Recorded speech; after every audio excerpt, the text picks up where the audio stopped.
যখন এই July August মাসে চোখের সামনে এভাবে দেখতেছিলাম যে এই ঘটনাগুলো ঘটতেছে এবং মানুষ জীবন দিচ্ছে, তুমি সাধারণ মানুষ,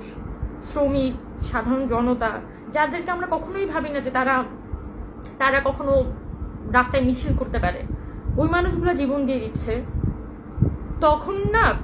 মানে কিছুটা হয়ে গেছে, মানে আমি টের পাচ্ছিলাম যে এই জিনিসটা না আমি আর পারছি না। এই পুরো এক্সপিরিয়েন্সটা মানে এত বেশি ওভারওয়েমিং, এত বেশি ওভার পাওয়ারিং ছিল যে জুলাই আগস্টের ওই শেখ হাসিনা পালায় যাওয়ার পরে ওই যে ঘটনাটা,